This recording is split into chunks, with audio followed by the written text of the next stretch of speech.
যে সমস্ত হতাশা বা বিষণ্ণতার রোগীরা আমাদের কাছে আসেন, তাদের একটা কমন প্রশ্ন থাকে যে ডাক্তারবাবু, আমার কি আবার ডিপ্রেশন হতে পারে? আমি কি এবারে সেরে উঠলে আবার ডিপ্রেশনের শিকার হতে পারি? আজকে আপনাদেরকে জানাবো একটা ব্রেন ফেনোমেনা সম্পর্কে, কিন্ডলিং ফেনোমেনা।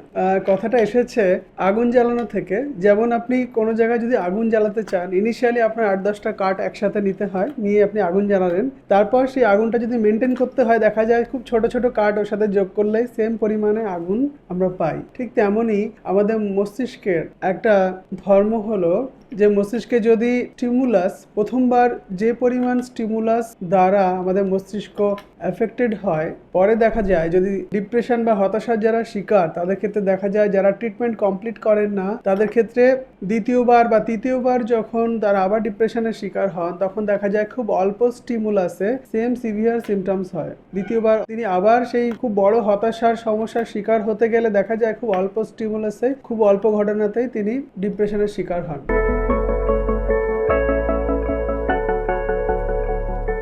হ্যালো এভরিওয়ান, আমি doctor SK. Zaman, consultant psychiatrist, Calcutta national medical college. Kindling phenomena, major depression বা হতাশার যারা শিকার হন যে সমস্ত মানুষেরা, তাদের ক্ষেত্রে দেখা যায় যে একটা মূল কারণ হলো স্ট্রেস। বিভিন্ন কারণে মানুষ যখন খুব বড় স্ট্রেসের শিকার হন, তখন দেখা যায় যে তারা অনেকেই তাদের মধ্যে ডিপ্রেশনের শিকার হন। আমরা জানি যে প্রত্যেক মানুষের জেনেটিক্স আলাদা, তার বায়োলজিক্যাল গঠন আলাদা, তার কোপিং স্কিল, তার মানিয়ে নেওয়ার ক্ষমতা, তার রেজিলিয়েন্স আলাদা আলাদা হয়। তার জন্য এক একজন মানুষ এক একটা পরিস্থিতির জন্য এক এক রকম ভাবে ভালনারেবল। দেখা যায় কোনো ফ্যামিলিতে যদি বাবা বা মা মারা যায়, তারা যদি 3 বা 4 ভাই বোন হন, তাহলে দেখা যায় তাদের মধ্যে হয়তো একজন ডিপ্রেশনের শিকার হলেন, বাকি 3জন সেই পরিস্থিতিটাকে মানিয়ে নিতে পারছেন, একজন মানিয়ে নিতে পারছেন না। সুতরাং ওই একজন ডিপ্রেশনের জন্য ভালনারেবল। এই ভালনারেবল মানুষ যখন ডিপ্রেশনের শিকার হলেন, তিনি ট্রিটমেন্ট করে, বেশিরভাগ ক্ষেত্রে দেখা যায় যে মানুষ কোর্স কমপ্লিট করেন না ট্রিটমেন্টের। আমি আগের ভিডিওগুলোতে বলেছি ডিপ্রেশনের ট্রিটমেন্ট দুটি ফেজে হয়, একটি হচ্ছে সিমটম কন্ট্রোল, তারপর হচ্ছে রিল্যাপস প্রিভেনশন। এই রিল্যাপস প্রিভেনশন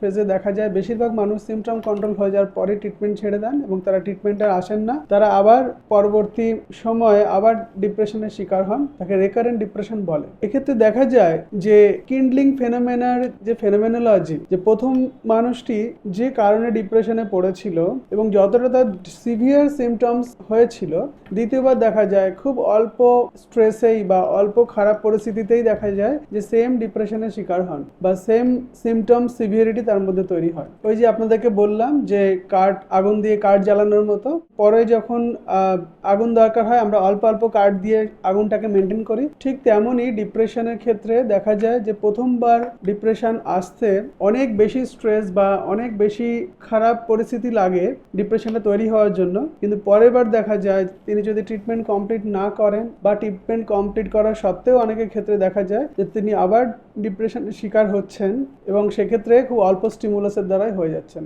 এটিকে কিডনি ফেনোমেনা বলে। এটি জানা খুব জরুরি, প্রত্যেক হতাশ এবং ডিপ্রেস পেশেন্টের জন্য এটা জানা খুব জরুরি। তার কারণ ট্রিটমেন্ট কোর্স আমাদেরকে প্রথম ফেজে, আমরা যখন ফার্স্ট টাইম ডিপ্রেশনের শিকার হচ্ছি, তখন আমরা যেন ট্রিটমেন্টটা কমপ্লিট করি। এবার আসি কিডলিং এর ফলে কি হয়। কিডলিং এর ফলে দেখা যায় যে মানুষের যে বিষণ্ণতা বা ডিপ্রেশনের এপিসোড আবার ঘন ঘন হতে থাকে, ব্রেনের কিছু স্ট্রাকচারাল চেঞ্জেস হয় এবং পরবর্তী এপিসোডগুলির তীব্রতা আরও বাড়ে।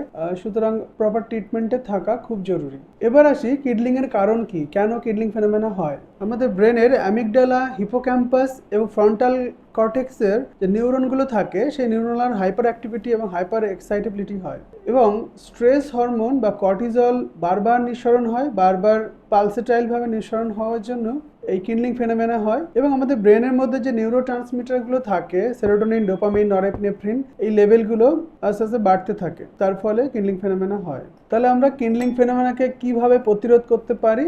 সময় মতো ওষুধ দ্বারা চিকিৎসা, সময় মতো ডায়াগনোসিস এবং ওষুধ দ্বারা চিকিৎসা এবং প্রপার থেরাপি, এই তিনটি খুবই জরুরি ডিপ্রেশনের ট্রিটমেন্ট ক্ষেত্রে এবং কিডলিং ফেনোমেনা প্রিভেন্ট করার জন্য। এবং প্রপার সিবিটি বা আইপিটি, ইন্টারপার্সোনাল থেরাপি, কগনিটিভ বিহেভিয়ারাল থেরাপিও খুব জরুরি এই কিডলিং ফেনোমেনা প্রিভেন্ট করার জন্য।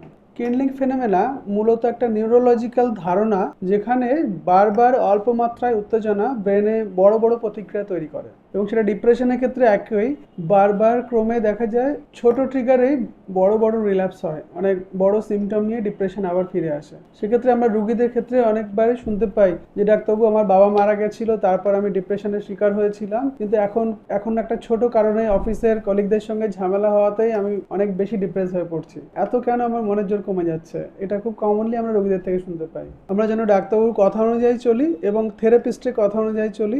একজন সাইকোলজিস্ট অবশ্যই কনসাল্ট করতে হয়। Cognitive behavioural therapy, interpersonal therapy, আরও বেশ কিছু থেরাপি আছে যেগুলো ডিপ্রেশনের জন্য খুবই কার্যকরী। ডাক্তারবাবু যদি বলেন যে আপনার ওষুধের কোর্স কমপ্লিট হয়ে গেছে, এবার আপনি কিছুদিন থেরাপিতে থাকুন, তাহলে অবশ্যই আপনারা থেরাপি নেবেন এবং পুরো ট্রিটমেন্টটি কমপ্লিট করবেন, যাতে রিল্যাপস আবার না হয়, মানে আবার যেন নতুন কোনো এপিসোড না শুরু হয়। তার জন্য প্রথমবার ডিপ্রেশনে আপনাকে আটকাতে হবে। কারণ আমাদের ব্রেনের মধ্যে কিডনিং ফেনোমেনাটি হয়। কিডনিং ফেনোমেনা হওয়ার জন্য দেখা যায় দ্বিতীয়বার ব্রেন আর অত চাপ নিতে পারে না, সামান্য টেনশনেই দেখা যায় যে আবার, বা সামান্য স্ট্রেসেই দেখা যায় যে আবার ভয়ানক ডিপ্রেশনের শিকার হন। সুতরাং আমরা সবাই জানি ডিপ্রেশন বা হতাশার সমস্যা এটা গুরুতর সমস্যা, এবং এই ডিপ্রেশনের জন্য বহু মানুষ সুইসাইড করে নেয়, তাদের বাঁচার ইচ্ছা চলে যায়, তাদের কোয়ালিটি অফ লিভিং কমে যায়, তাদের সোশ্যাল স্ট্যাটাস ব্যাহত হয়। সুতরাং আমরা একবার যদি ডিপ্রেশনের শিকার হই, আমরা অবশ্যই আমাদের নিকটবর্তী নিউরো সাইকিয়াট্রিস্ট ডাক্তারবাবু দেখাবো এবং প্রপার ট্রিটমেন্ট নেব, প্রপার ট্রিটমেন্ট কমপ্লিট করব এবং প্রয়োজনে থেরাপিস্টের সাহায্য নেব।